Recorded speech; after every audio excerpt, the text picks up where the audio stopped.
Compassion is this force. So the ancient instructions, how do we do this?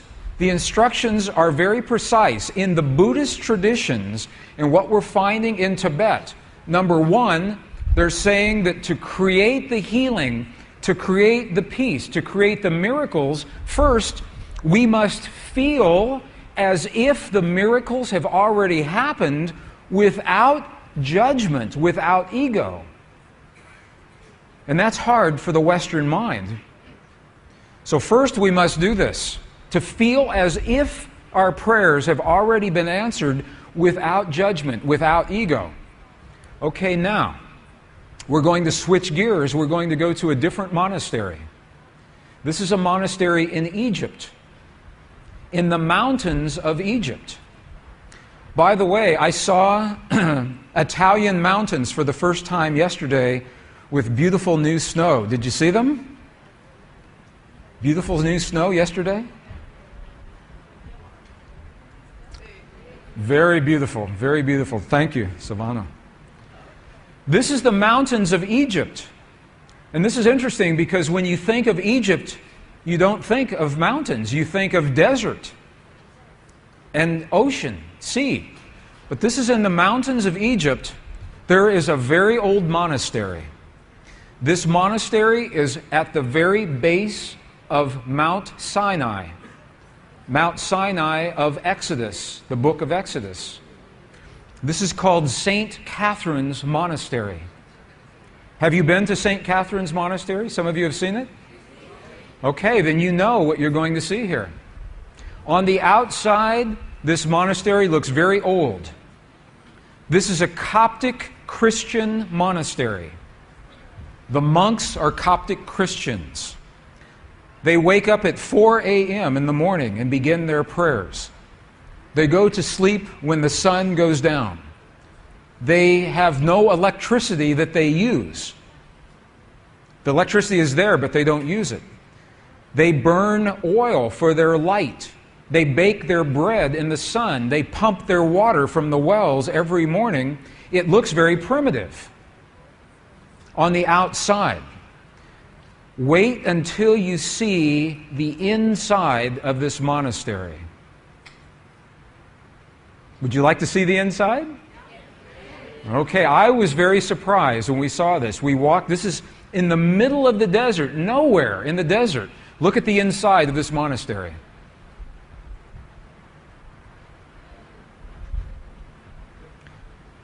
The first time I saw this, in the middle of the desert, I thought, how could they do that? And then I remembered the monastery has been there 1,500 years. They've had 1,500 years to decorate.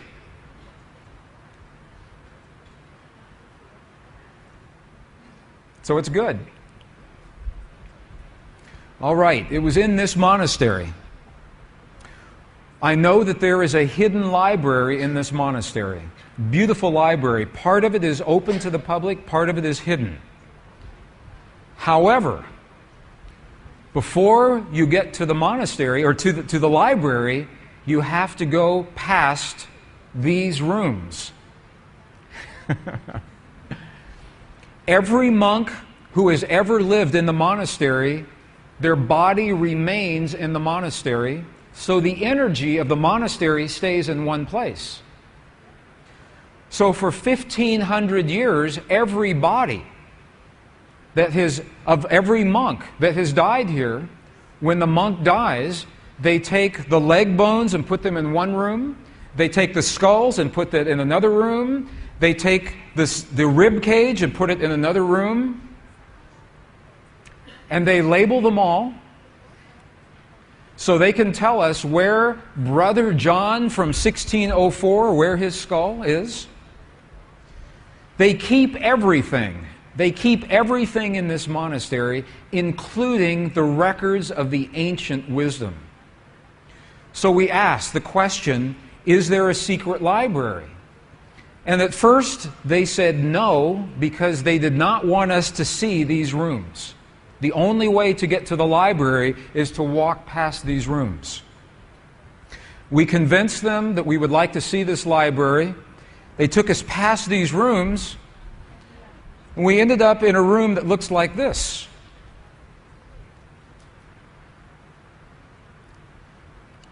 Now, can you see this door right here, the arch? Do you see the archway? And do you see this little window right here? There's a little window that's covered with brown paper. And this abbot right here, here's the abbot of the monastery. He's the man in the very back. I apologize, you can't see my pointer, but he's the man in the very center. I asked this abbot, can we look inside that room? And he said, no, it's not possible. And I said, please? And he said, we cannot. And I said, we've come a long way just to see this place. He said, okay. But he said, no photograph. No photograph. So I do not have a photograph. I want to tell you what's in this room. Now, this is an old monastery. They bake their bread in the sun. They use oil for the lamps. They have no electricity that they use. And we walked into that room, and all of a sudden, there is a room full of computers. Apple computer, Macintosh computer, IBM computer, scanners, satellite boxes. And I said, what are you doing in this room? And the monk became very serious. He said, we have been in this monastery 1,500 years. And we've been very fortunate because we have never been overrun by a foreign army. We've never been taken over. He said, but we think that this monastery will be destroyed in our lifetime. We think something will happen, that there will be a war in this part of the world, and this monastery will be destroyed. And he said, before that happens, we will scan every page of every one of our ancient texts onto the World Wide Web to preserve for future generations. And this is what they're doing, is they're recording all of the texts that are found in this library for future generations, putting it up onto the World Wide Web. So the question, what is in these texts that's so valuable? What is in these old texts that makes them so powerful? Well, some of the things that are in these texts are icons, pictures of Jesus. This icon was created within 300 years of the death of Jesus from the descriptions of people who lived with him and saw him. This may be one of the closest representations to Jesus that we actually have today. There are old, beautiful, illuminated manuscripts like this. Beautiful books, Coptic, Christian texts. Early Christian Bibles, only 100 or 200, 300 years after the time of Jesus. And this is why I brought you to this monastery. I want to share with you one of these texts. One of the texts that was edited from our Christian Bible is in this monastery. And we saw it, and you'll see a picture of it here. How many have heard of the lost Gospel of Thomas? The lost Gospel of Thomas. Some of you have heard of that text. Very, very powerful text. The lost Gospel of Thomas is powerful because it is believed to be the actual words of Jesus as he was teaching those around him how to use the power of human emotion in his life. Now, I'm going to share two of these images with you. We said earlier, to unleash the force of the divine matrix in our lives, first, we have to understand how it works. And the science tells us how it works. Secondly, we must speak the language that the divine matrix recognizes, and science cannot tell us that. That comes from our past, from our culture, from our history, from those who have learned and used this language for thousands of years. So this is what we're doing right now. We're learning what did Jesus and what did the great masters say about this language. Because it's the same whether you're talking Buddhist or Hindu or Christian, pre-Christian traditions, they're all telling us that there is a field of energy and that we have the language to use that field. This is an actual page out of the Gospel of Thomas. So we know that this ancient gospel actually existed. And you can see some of the letters. These are Greek letters. You can actually read some of, if you know Greek, you can see some of the Greek letters right here. In the Gospel of Thomas, two very important keys. This was written right around 300 years after the time of Jesus. In this gospel, okay, so here's what we're doing. We've been in the Buddhist monasteries in Tibet, and they're telling us that that feeling is the prayer, one. Two, that we must feel as if our prayers have already been answered. Okay, and now we're in an Egyptian monastery with the texts that used to be our tradition before they were edited, and we're going to look at the instructions that tell us how to do that. Okay if we do that? Is that good? Okay. Gospel of Thomas. If you have a copy of the Gospel of Thomas, this is verse 106, translated from the Nag Hammadi Library.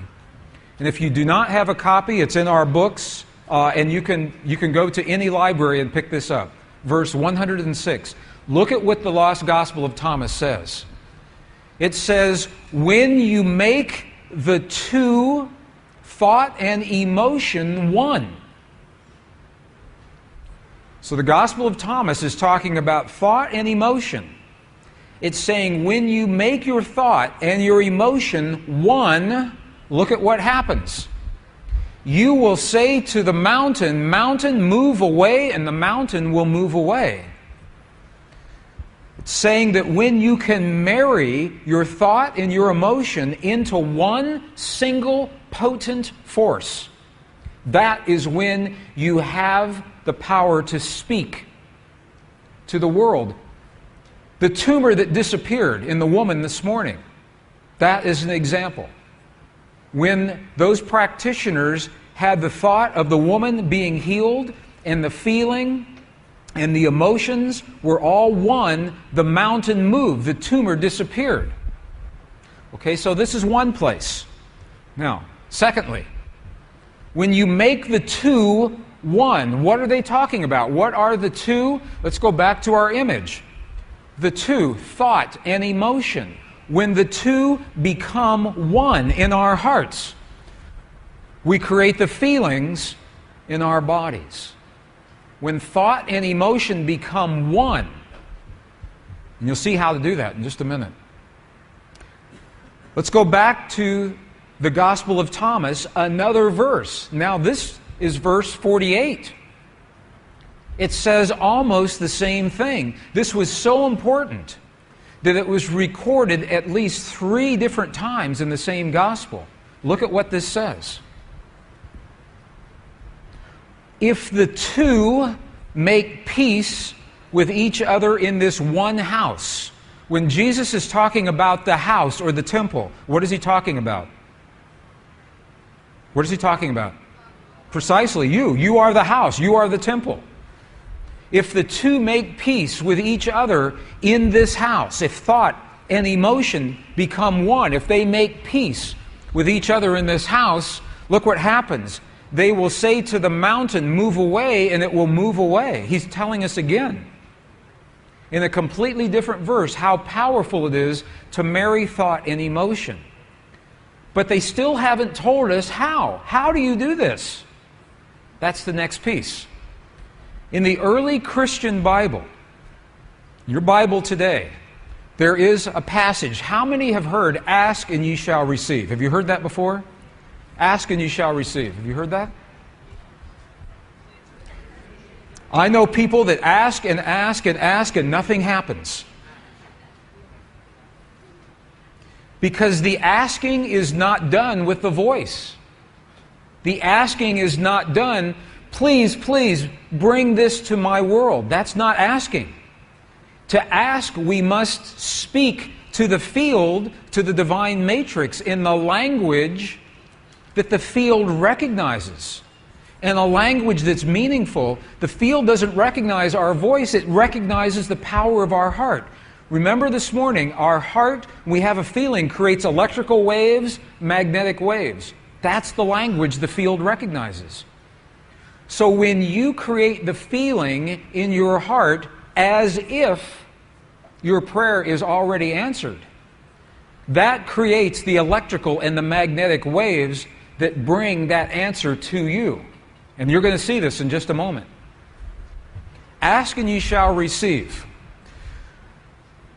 While we still have this passage in our text, in the Bible that you have today, the King James Version, John 16, 23, 24, what you have is the condensed version. You have the edited version. The edited version looks like this. This is the edited version. Whatsoever ye ask the Father in my name, he will give it to you. Hitherto have ye asked nothing in my name. Okay?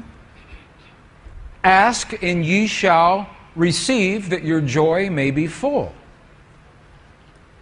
Okay, this is the edited version. This is so amazing to me because they took out the two sentences that tell us how to ask. In the 4th century, when the edits happened, they took those two sentences out. Would you like to see those two original sentences? Okay, we'll go back into the original Aramaic and we'll look at a new translation. This is the original Aramaic. It begins, it looks very similar. So this is the retranslated version with the missing pieces. All things that you ask straightly, directly, from inside my name, you will be given. It says, so far you've not done this, because if we ask with our voice, we have not done this. Now here's the piece that was edited. Here is what was lost. Look at these two very powerful sentences. Ask without hidden motive and be surrounded by your answer. Be enveloped by what you desire, that your gladness be full. Look at what it's saying. It's not saying to speak a word, it's saying to be surrounded, to feel as if. If you are surrounded, you are feeling as if your answer has already happened. Be enveloped. If you want the perfect relationship in your life, if you want the healing in the body of your loved ones, feel the feeling of what it is like as if that has already happened. Be enveloped by what you desire, because that is when your thought and your emotion become one. You think the thought of the healing in your loved ones, and you feel the love of that thought. They become one, and that is the language that this field recognizes. Does that make sense? Are you okay with that? You're going to see an example of this, another example here in just a moment. Ask without hidden motive. What does that mean? Hidden motive. Ask without judgment. This is precisely what the Buddhists are telling us. Ask without the judgment of the right or the wrong or the good or the bad. Ask without the ego. Ask from the heart. Is this meaningful to you? Is this helpful at all? Let me give you an example then. Because to be, if it says be surrounded, that means to feel as if. To feel as if. Now, if that sounds too religious, because it's from the Bible, we spoke this morning about Neville, the philosopher Neville, early in the 20th century. His book, The Power of Awareness.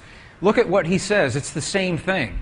Neville says, you must make your future dream a present fact now by assuming the feeling of your wish fulfilled to come from the place that it's already happened.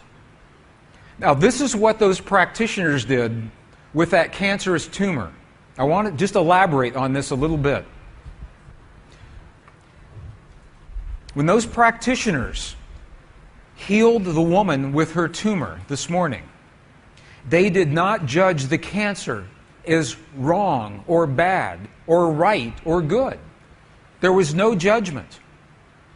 They accept that tumor as a possibility, one of many possibilities, because in the quantum world all things are possible. So they didn't say, bad cancer, you must go away. Or we're going to operate on you, or we're going to use radiation on you. They didn't do that. They accepted the cancer as it was, without hidden motive, without judgment. And they said, now we're going to choose a new reality by feeling, assuming the feeling as if the woman is already healed. So what they did was they felt the feeling as if the woman was fully healed, fully enabled, fully capacitated, already happened. And the chant that they were using, wasa, wasa, loosely translates into the words, already done. Already done. And then when they got excited, they said, mate, mate, mate, means now, now, now. Not a year from now, not a month from now, not 5 minutes from now. Now, in the quantum world, now. And her body responded. It must. Physical reality must respond to the language that it understands. So in the Buddhist traditions, they are telling us the quality of the feeling. And in the Judeo-Christian traditions, they are giving us the instructions to be surrounded, to be enveloped, how to create that feeling. And when you put those all together, it's something that happens in our hearts, not in our minds. Feeling as if the prayer is already answered with no judgment and no ego, and feeling from the result. Feeling from the result as if it's already happened. Are there any martial artists here in the room? Karate experts? I studied martial arts when I was in my 20s and 30s, a little bit in my 40s and 50s. Have you seen martial artists when they demonstrate their focus by breaking a concrete block? Have you seen that? You've all seen that before, right? Okay, here's the secret. Here is the secret to breaking that block. When the martial artist is focused on that block, the very last thing that they are thinking is about their hand hitting the block. Because if they think about that, they know it will hurt. So they focus on what happens after their hand has passed through the block, as if it has already happened. They focus on a place below the block and feel the feeling as if their hand is already in that place. That is a metaphor, that is an equivalent for what we're doing with the power of emotion. Feeling as if the experience has already happened. When I left the corporations as an engineer, I moved into the high desert in the United States, a place called Nuevo Mexico, about 3,000 meters above sea level is where my home is. And there are indigenous people, native people in that area in the early 1990s. And it was during this time that this part of our country was experiencing the worst drought in over 100 years. No rain during this time. And a native friend of mine called me one day, and he said, "Gregg, would you like to come with me to a place, a very special place, where my ancestors have gone for many, many years to pray rain?" So would you like to come with me to pray rain? Now, I like the language that he used, because he said this place is special because the skin between the worlds is very thin in this place. I like that language.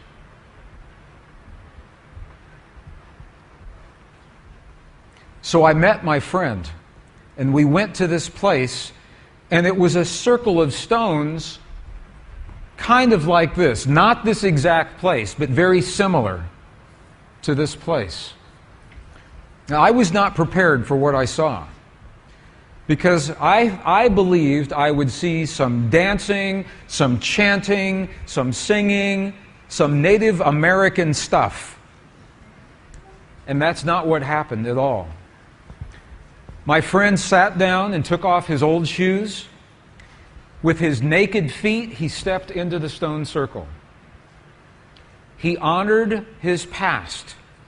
He said the words, "All of my ancestors, all of my ancestors, all of my ancestors are with me now." And then he closed his eyes and he held his hands in a prayer mudra like this. And he turned his back to me for about 20 seconds. And then he looked at me and he said, "I'm hungry. Would you like to go get food?" And I said, "Yes, but I thought you were going to pray for rain." And this is when he looked at me and he said, "No." He said, "If I pray for rain, rain could never happen." He said, "Because the moment you pray for something, you have just acknowledged it is not here now. If you say, 'Dear God, please let there be rain. Please let there be healing in my loved ones. Please let there be peace in the world. Please let my soulmate come into my life.'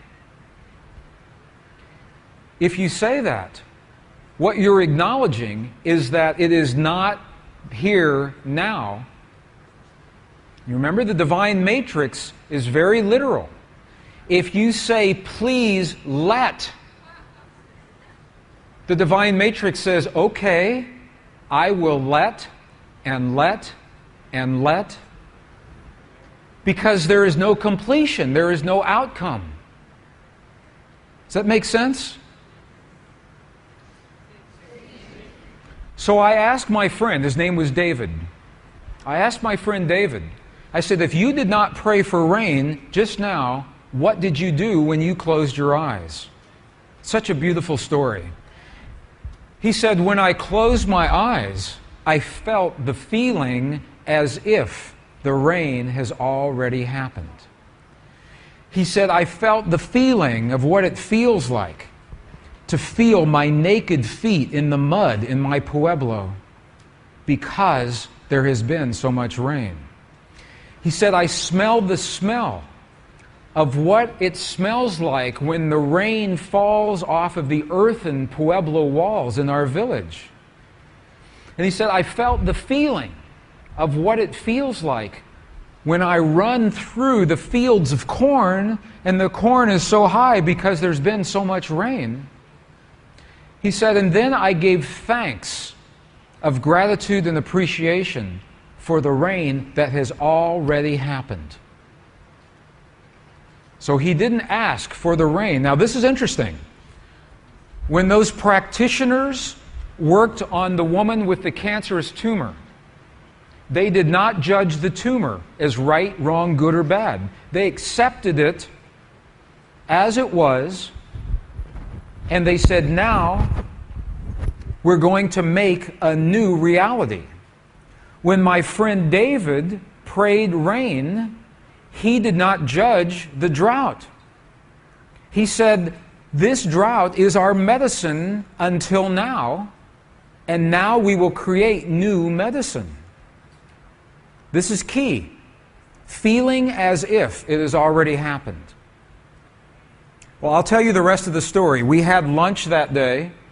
By the time I got back onto my property that afternoon, something began to happen that had not happened for a long time. Big black clouds were coming in from the eastern mountains, and it began to rain that afternoon. And it rained that night.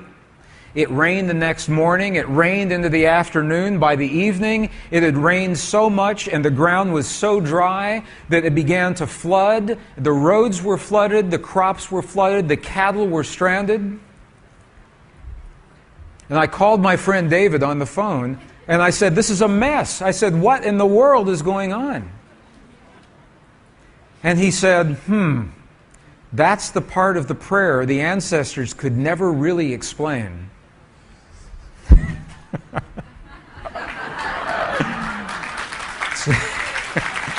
It's like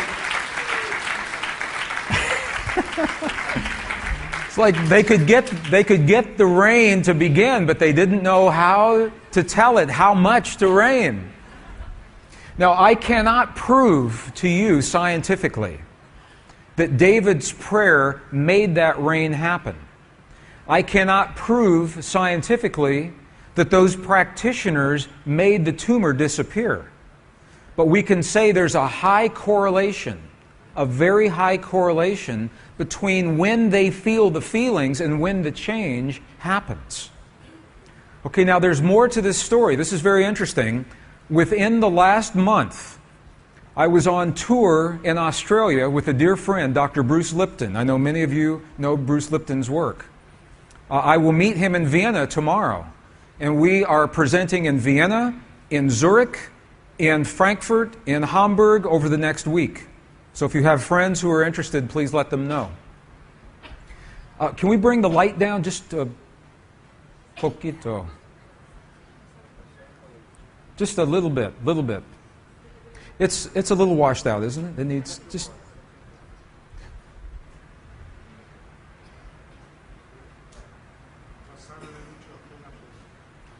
That's good. That's good. Just a little bit. Thank you. So we were in Australia last month. While we were in Australia, something happened. Look at this. While we were in Australia, Prime Minister John Howard made an announcement. He said the rivers of Australia have dried up. There is no water. It's all dust. This is a river. This is a riverbed right here. He said there is no water for crops, no water for cattle, no water for irrigation. Australia is in big, big trouble right now. This is the front page of the Australian newspaper. John Howard asked the nation to pray for rain. What happens if you pray for rain? Okay. But there's more to the story. Because Bruce Lipton and I were in Sydney, Melbourne, Brisbane doing these seminars. And there were people from the government in the audience. The next day, look at what happened. They declared a national rain day. But look at this. The idea was inspired by Gregg Braden's book, The Isaiah Effect, in response to Prime Minister John Howard calling on the Australians to pray for rain. Before we left Australia, something began to happen. And it started to rain, and it rained, and rained, and rained. And we were in Sydney, and it rained so much that the streets were flooded, and people were not prepared. But the good news is that it is raining in Australia. Now, I cannot say scientifically that those prayers made that rain happen. But I can say there's a high correlation between the time the prayers happened and when the rain occurred. And this is a connection that our ancestors have told us for hundreds and thousands of years, that we can speak to the elements of the earth. We can speak to our bodies. We can speak to the world around us to create peace. In the early 1980s, Israel and Lebanon were in the first Israeli-Lebanese war, the first war. Researchers from the United States performed an experiment in the Middle East. They trained individuals to feel the feeling as if peace has already happened. This was the very famous experiment. Orm, Johnson, Alexander, Davies, Chandler, Larimore were the authors of the experiment. The experiment was called the International Peace Project in the Middle East. The results of this experiment were so profound that they were published in the Journal of Conflict Resolution, Volume 32, 1988. So the reference is here if you'd like to see this for yourself. Here's what happened. Here's what happened. They trained individuals to go into the war-torn areas and feel the feeling as if peace has already happened. They did not judge the war. They did not judge the Israelis good or bad, or the Palestinians good or bad, or the Lebanese good or bad. There's no judgment, no ego. They simply went in and felt as if the peace has already happened. Just like David felt as if the rain has already happened.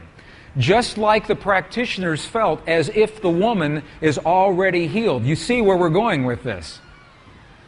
And what happened was each time the practitioners performed this experience, peace happened in the Middle East. Terrorist activities stopped altogether. Crimes against people declined. Emergency hospital room visits declined. Automobile accidents declined.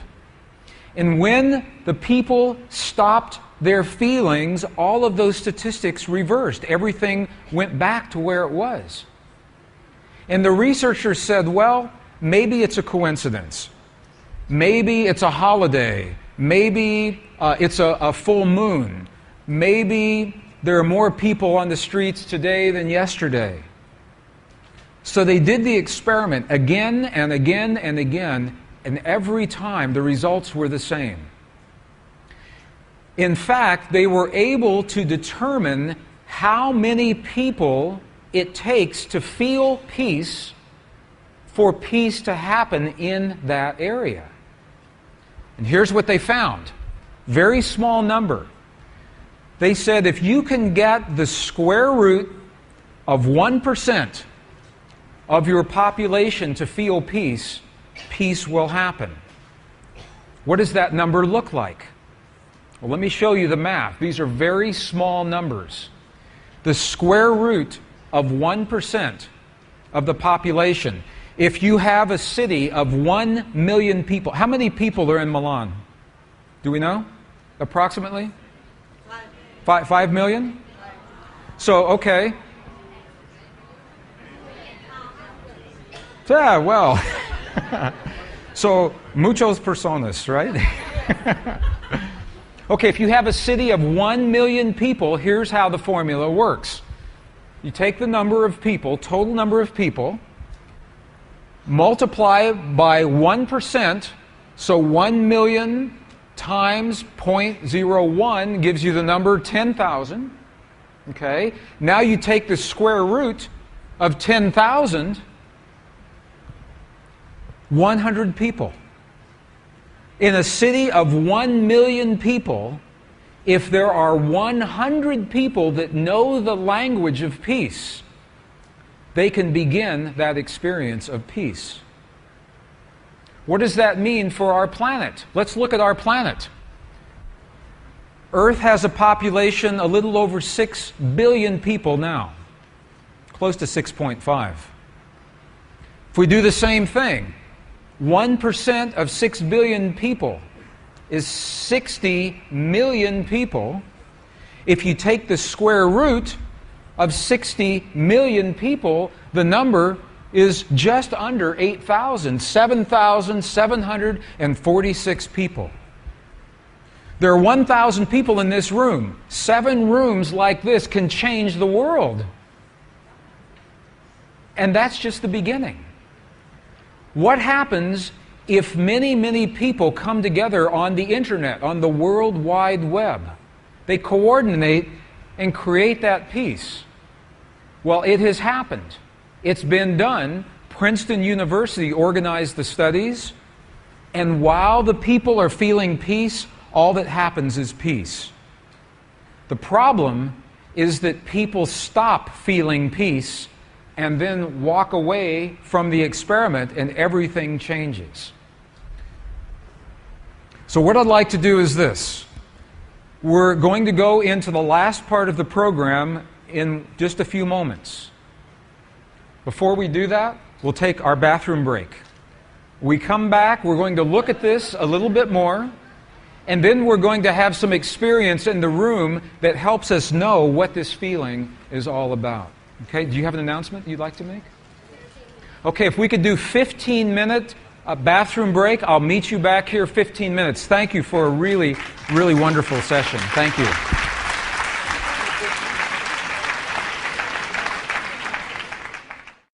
So this is a very fast day. We have a little bit more I'd like to share and have some experience here in the room. This morning we spoke about the Institute of Heart Math, their discoveries that every human heart, around the heart, is a field of energy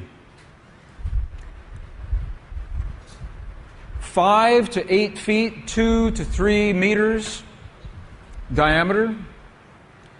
And this field of energy can be measured now in ways that make it very useful to us. So this field of energy, if you are within 2 to 3 meters of another person, you are sharing their heart field.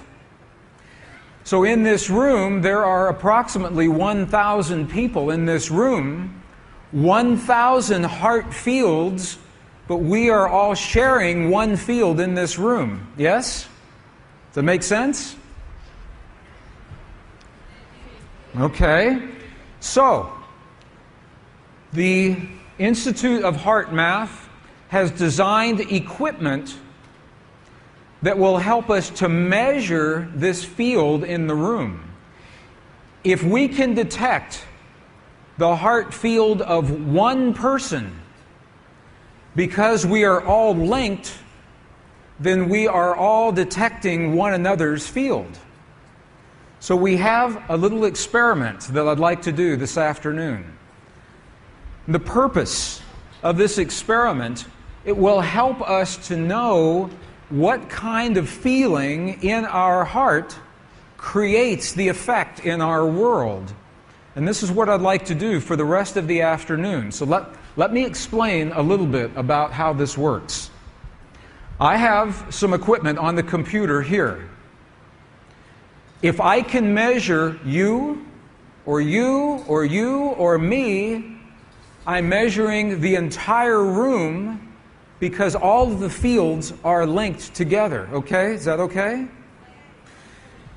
So if we can measure either what is called HRV, as in Victor, HRV, heart rate variability.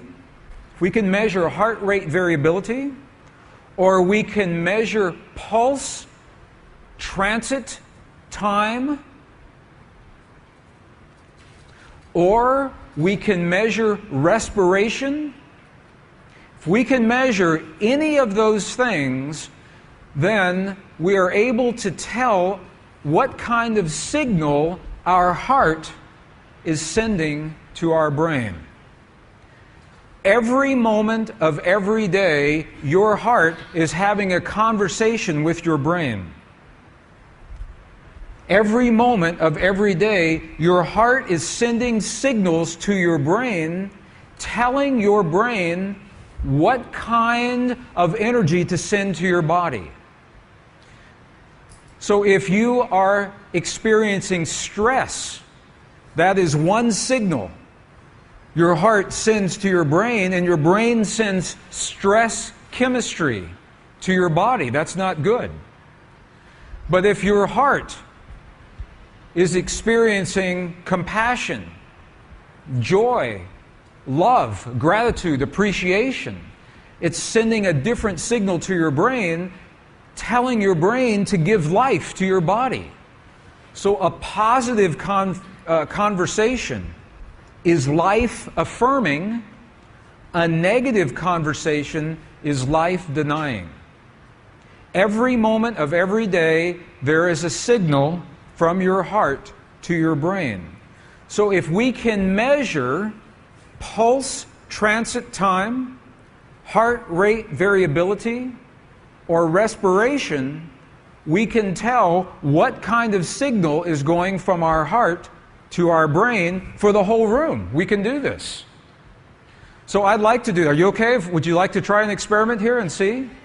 What kind of emotion is in this room right now? Would you like to do that? Okay, so here is the way this works. Here's our heart field right here. What I'm going to do is I'm going to shift to a piece of software that will allow us to measure this field in the room. In every moment of every day, our nervous system, linked with the heart, is using what is called sympathetic nervous system. Sympathetic nervous system is okay? And parasympathetic nervous system. Sympathetic and parasympathetic. Stop and go.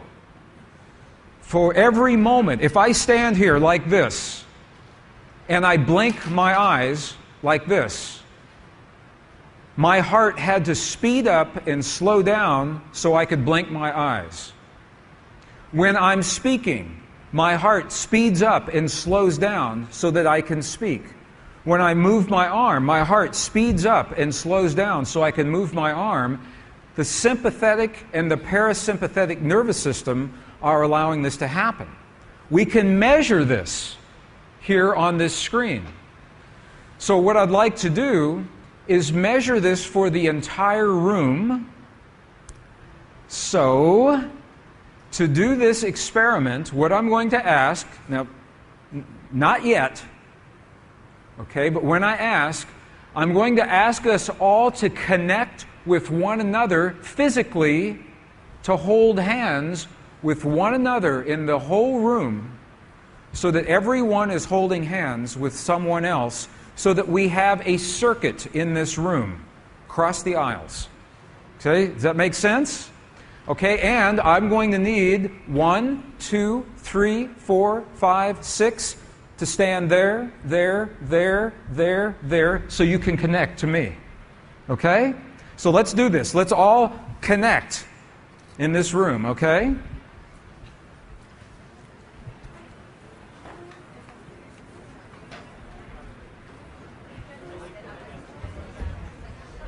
Everyone should be holding hands with someone else so that we are all connected in one circuit. Yes, someone up here, because I'll have to be holding.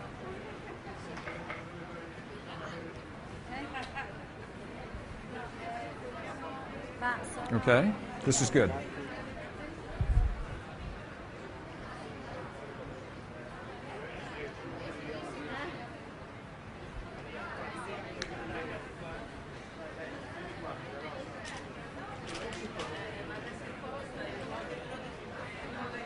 That's okay, you can, right there, right there.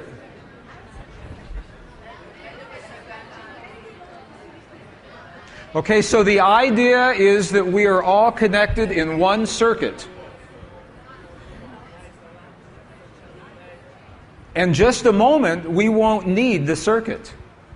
But for right now, we have this circuit, okay? Now, you're all connected to me. I am connected here to the machine. So we are all reading one reading together. So I'm going to begin this. Okay, can we bring the light down just a little bit, please? Okay, can you see the purple color? What is purple in Italian? Viola. Viola? Okay, viola. See the viola? And Simone? And how do you say yellow? Giallo. Giallo. Giallo here. Okay. Simone, sympathetic nervous system. Viola, parasympathetic nervous system. Giallo, balance. It's the balance between.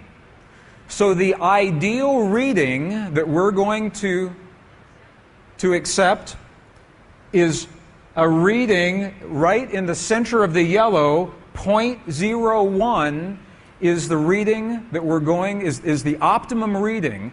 And what this is going to do, it's a real time, a live reading in our group audience. We are no longer individuals. We are now a community. We are a community sharing a heart field. And we're measuring the conversation between our heart and our brain in this room when I begin the experiment. And you will see it change as we go through this experiment. So here. I'm going to begin, and it takes only a moment to calibrate. See, it's calibrating here. Okay. And when we begin, watch the bottom graph, and it will be a bar chart. You will see the bar chart. Let's see.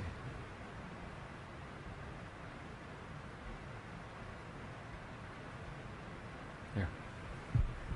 Okay, this is a real-time reading in this room. This is where we are right now. It's not right, it's not wrong, it's not good and bad, but it's a very good reading because the optimum reading is 0.01 in Giallo, and we're there.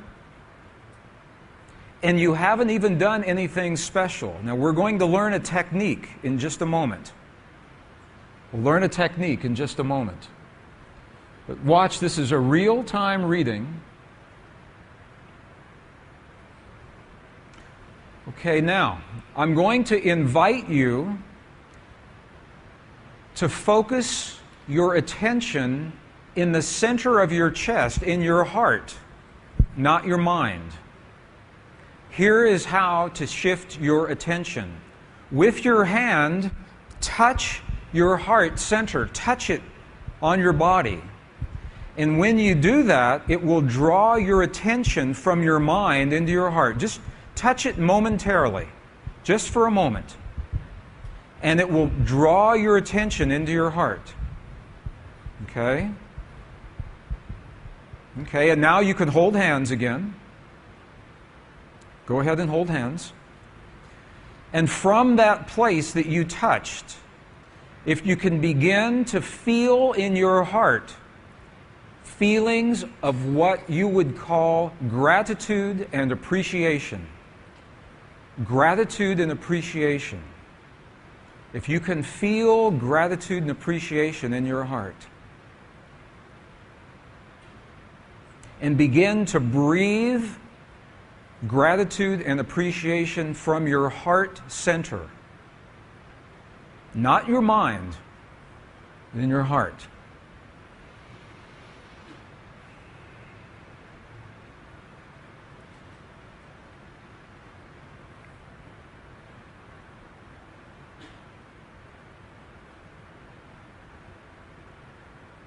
Okay, and you can look at the screen, look at what's happening. All of our readings now are concentrated in the yellow. because we're becoming very balanced right now. These are good readings. We're becoming very balanced. Breathe into your heart center gratitude and appreciation.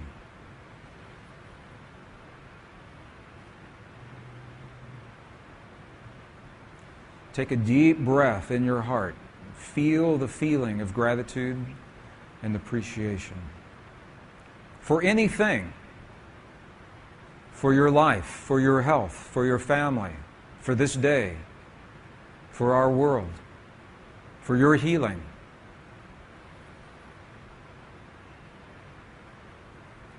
Now look at this reading right now. Look at this. Look at this. Very good reading. See the balance in the jello? All right, now drop your hands and feel that feeling. Drop your hands and feel that feeling. And look at what happens. The field connects us without touching one another. We don't need to hold our hands because the field has connected our hearts. And it's already happened. You do not need to physically touch another person. The field has connected us right now. Beautiful readings. This tells us that your heart in this room is a very balanced heart room. And with that balance, we can create miracles. They may be happening right now. This is the place where miracles happen, where healings happen. Sometimes physical, sometimes emotional. This is the place where these things happen. So I'm going to invite you, close your eyes, breathe through your heart, feel gratitude and appreciation.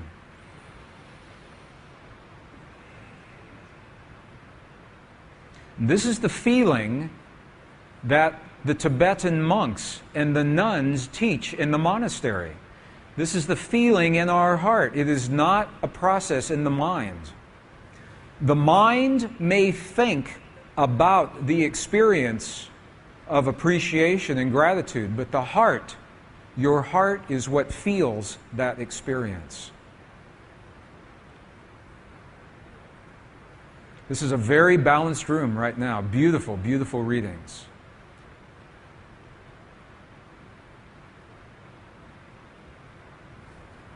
Okay, so you can open your eyes. That's one little experiment. Does that help to have the feeling? Does that help? This is what the monks and the nuns teach in the monasteries. You remember the abbot said to us, he said, feeling is the prayer. Do you remember that earlier? Feeling is the prayer.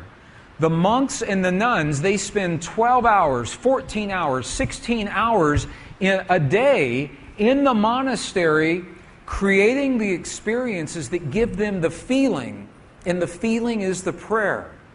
We are conditioned to live our lives in our mind and discount our feelings when the truth is that our greatest experience, our greatest power comes from the feelings of our heart. So I wanted you to have just a little experience here this afternoon so that you know the kind of feeling in your heart that creates those effects. And that's what we did. So thank you for our little experiment here. There is no contest. It was just a way, no right readings or wrong or good or bad readings. It was just a way for us to know the feeling in our hearts. Can we bring the lights down just a little bit, please?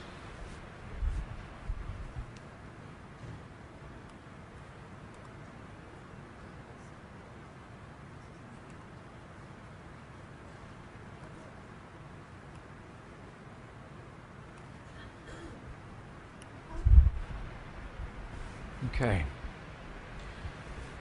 We began this morning with two false assumptions that science has asked us to believe. Number one, science asked us to believe that space is empty, that there is nothing between you and me, and now we know that's not true.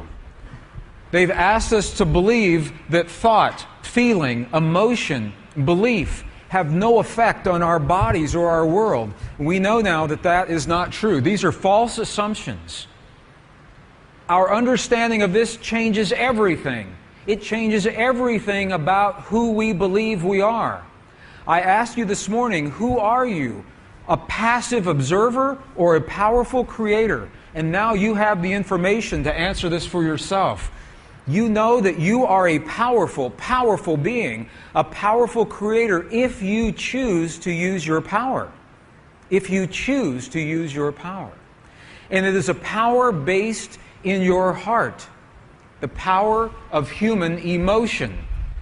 Neville said to us, he said that we have an infinite power against which no earthly force is of the slightest significance. In other words, he says, we have an unlimited power that nothing in this world can touch. In the presence of this power, people live extended lifespans. Scientists today tell us we should be on this earth at least 120, 130, 140 years. What would it be like to live 140 years? Think how much we could get done. Would you like to live that long? Maybe. To live that long and be healthy and vital. You know, the biblical traditions say that we are in bodies that should last at least 900 years. The ancient Essenes say we should live in these bodies at least 900 years. They say, however, the first 100 years are the most difficult.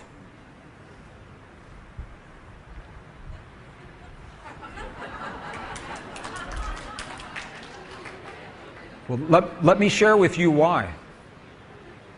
They say that the first 100 years are the most difficult. And here's the reason why. Have you ever wondered why we are such powerful beings? Every cell in our body can reproduce. The cells in our heart can rebuild themselves. The cells in our brains can rebuild themselves. You are rebuilding yourself every moment of every day. Why would such a powerful being suddenly die after only 70 to 100 years? Have you ever wondered why? Why are we limited to a lifespan of maybe only 70 to 100 years? Why is that? The ancient Essenes say that those first 100 years are the most difficult because it takes us about 100 years to learn how to heal the hurt of living in this world.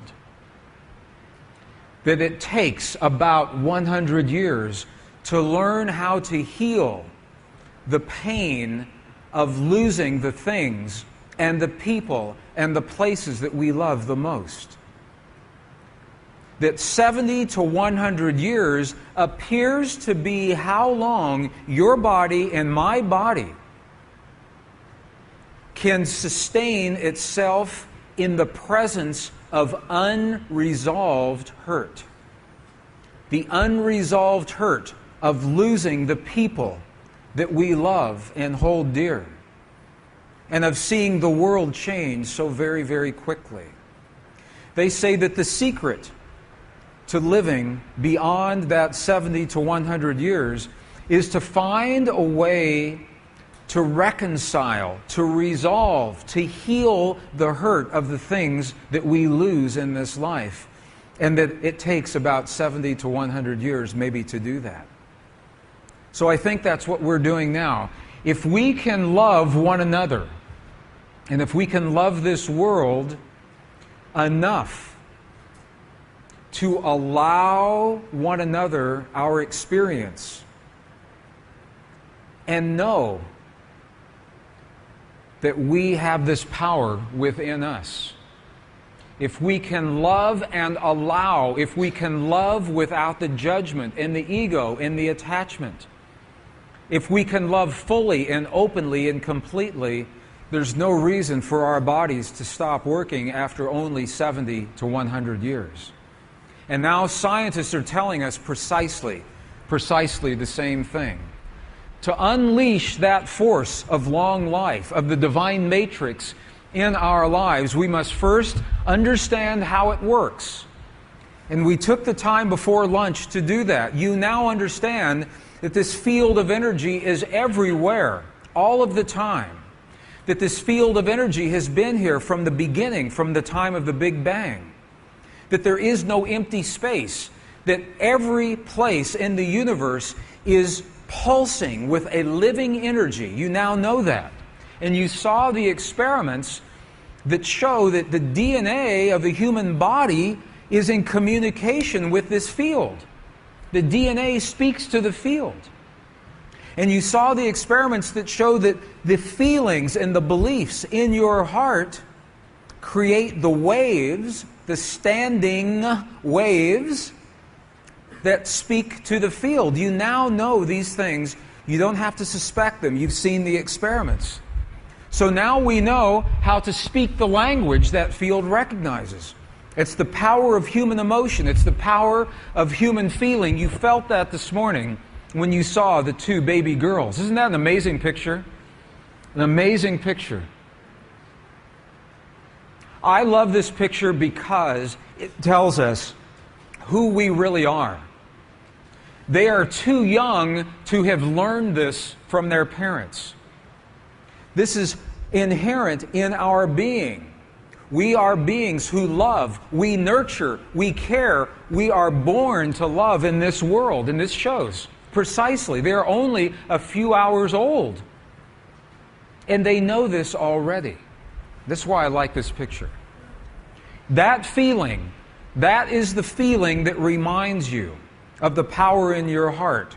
It reminds you, as Neville said, that there is a power within you that nothing on this earth is stronger than. There's a power within you that allows you to transcend the laws of physics and biology as we know them today. Because what the experiments showed is that in the power of your emotion, in the power of the feeling that you have when you see this, you are no longer limited by the laws of biology and physics as we know those laws today. And that is a powerful place to be. Rumi said, "What strange beings we are. Sitting in hell at the bottom of the dark, we're afraid of our own immortality. Maybe we're afraid of our own power." Maybe we're afraid of our own power. Because if we really understood that within every human heart is the power to create in this universe in ways that we can only imagine, what would our world be like? I think we're about to find out. I think we're about to discover precisely that. Because the power to do so lives in every single one of you.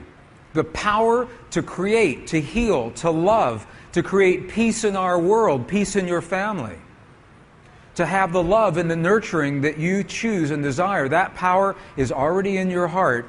The secret is you must feel the feeling as if it has already happened so that the Devine Matrix can give you what it is that your feeling has just identified.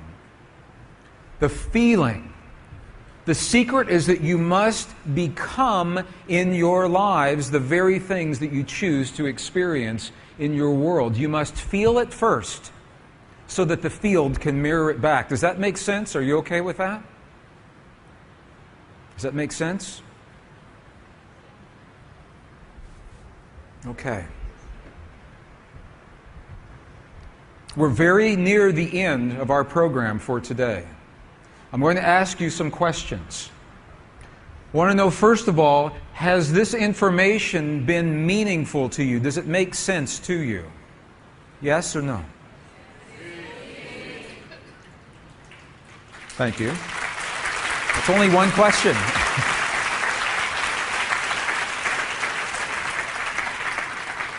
Okay, question number 2. Is it meaningful in your life? Is it useful? Can you use this in your life? Okay. Question number 3. Can you see how, with the power of human emotion, you are no longer a victim of the things that happen in this world? Can you see how you are no longer victims of this world?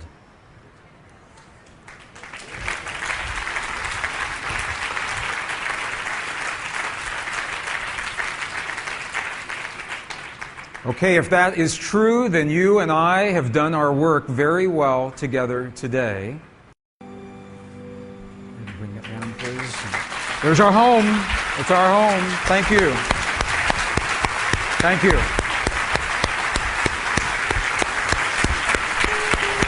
Thank you, Milan. Thank you.